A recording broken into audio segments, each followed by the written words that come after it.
Assalamualaikum warahmatullahi wabarakatuh. Saya Suhaibatul Aslamiyah, mahasiswi Radin Inton Lampung, jurusan Manajemen Bisnis Syariah, Fakultas Ekonomi dan Bisnis Islam, dengan nomor pokok mahasiswa 20510407173.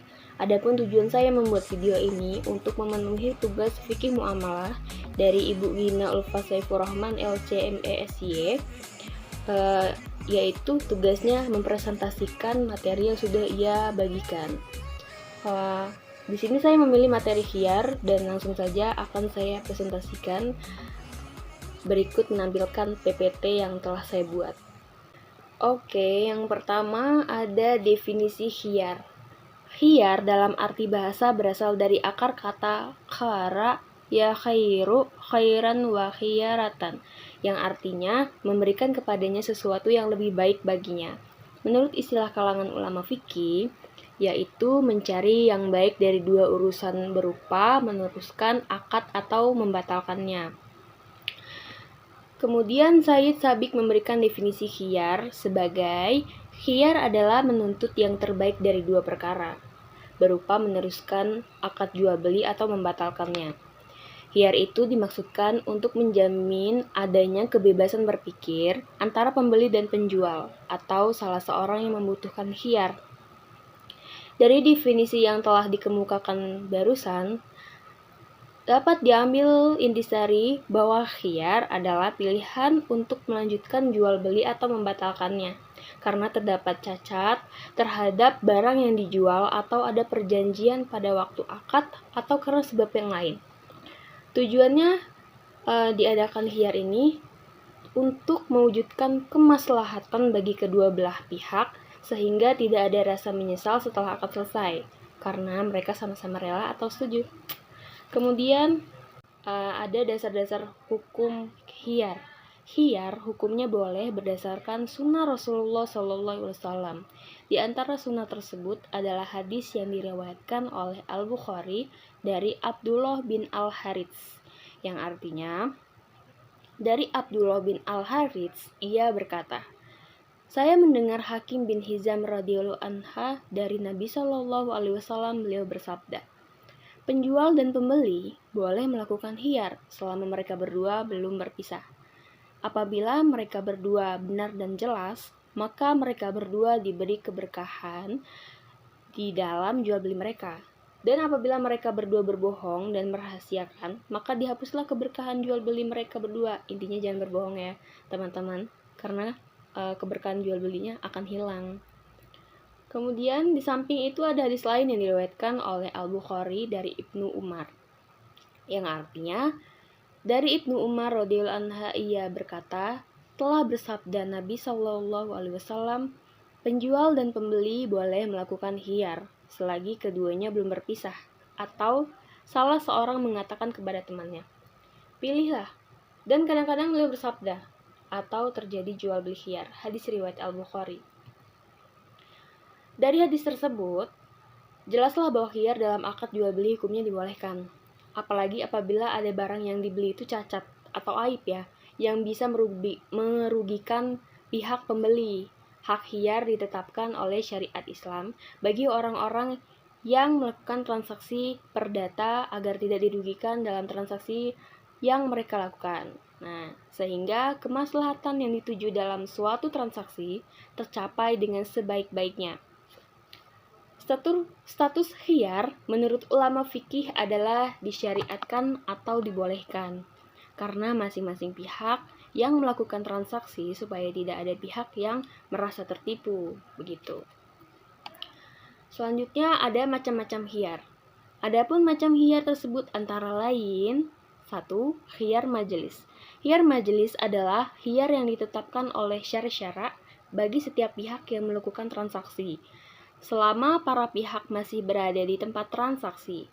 Nah, khiyar majelis berlaku dalam berbagai macam jual beli, seperti jual beli makanan dengan makanan, akad pemesanan barang, salam atau syirkah. Pada prinsipnya, khiyar majelis berakhir dengan adanya dua hal, yaitu keduanya memilih akan terusnya akad, kemudian di antara keduanya terpisah dari tempat jual beli. Ada juga khiyar syarat. Khiyar syarat ini suatu bentuk khiyar di mana para pihak yang melakukan akad jual beli memberikan persyaratan bahwa dalam waktu tertentu mereka berdua atau salah satunya boleh memilih antara meneruskan jual beli atau membatalkannya. Ulama fikih sepakat bahwa khiyar syarat sah jika pertama, waktunya diketahui, kedua, tidak boleh atau tidak lebih dari 3 hari, ketiga, barang yang dijual tidak termasuk barang yang cepat rusak dalam tempo ini. Maksudnya itu nggak cepat rusak, jangan udah mau rusak terus dijual, itu nggak boleh. Selanjutnya ada khiyar aib. Khiyar aib merupakan hak pembatalan jual beli dan pengembalian barang akibat adanya cacat dalam suatu barang yang belum diketahui ya, barang yang belum diketahui. Baik aib itu ada pada waktu transaksi atau baru terlihat setelah transaksi selesai, disepakati sebelum serah terima barang. Nah, jika akad telah dilakukan dan pembeli telah mengetahui adanya cacat pada barang tersebut, maka adanya akadnya sah dan tidak ada lagi khiyar setelahnya. Khiyar aib bisa dijalankan dengan syarat pertama, cacat sudah ada ketika atau setelah akad dilakukan. Sebelum terjadi serah terima, jika aib muncul setelah serah terima, maka tidak ada khiyar. Yang kedua, aib telah melekat pada objek setelah diterima oleh pembeli. Yang ketiga, pembeli tidak mengetahui adanya aib atas objek transaksi, baik ketika melakukan akad atau setelah menerima barang. Jika pembeli mengetahui sebelumnya, maka tidak ada khiyar karena itu berarti telah meridhoinya. Yang keempat, tidak ada persyaratan bara'ah atau cuci tangan dari aib dalam kontrak jual beli. Jika dipersyaratkan, maka hak khiyarnya gugur. Terakhir, aib masih tetap sebelum terjadinya pembatalan akad. Selanjutnya ada khiyar ru'yah. Khiyar ru'yah adalah hak pembeli untuk membatalkan akad atau tetap melangsungkannya ketika ia melihat objek akad dengan syarat ia belum melihatnya ketika berlangsung akad atau sebelumnya ia pernah melihat dalam batas waktu yang memungkinkan telah jadi batas perubahan atasnya. Syarat khiyar ru'yah bagi yang membolehkannya antara lain, yang pertama ada barang yang akan ditransaksikan berupa barang yang secara fisik ada dan dapat dilihat berupa harta tetap atau harta bergerak. Yang kedua, barang dagangan yang ditransaksikan dapat dibatalkan dengan mengembalikan saat transaksi. Yang ketiga, tidak melihat barang dagangan ketika terjadi transaksi atau sebelumnya, sedangkan barang dagangan tersebut tidak berubah.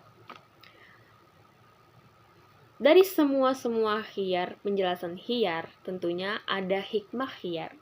Hikmah khiyar itu ada menghindarkan terjadinya penyesalan bagi kedua belah pihak, memperkecil kemungkinan terjadinya penipuan dalam jual beli, mendidik para penjual dan pembeli hati-hati dalam bertransaksi, menumbuhkan sikap toleransi antara kedua belah pihak. Jadi begitu, ada banyak sekali sebenarnya hikmahnya kalau kita mengetahui dan melakukan khiyar ini.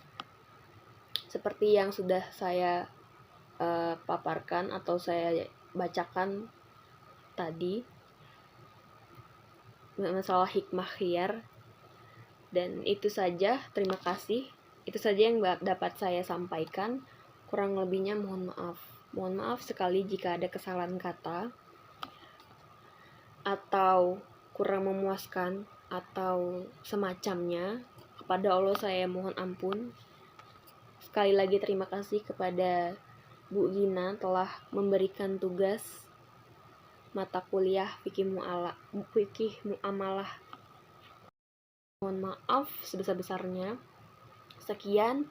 Wassalamualaikum warahmatullahi wabarakatuh.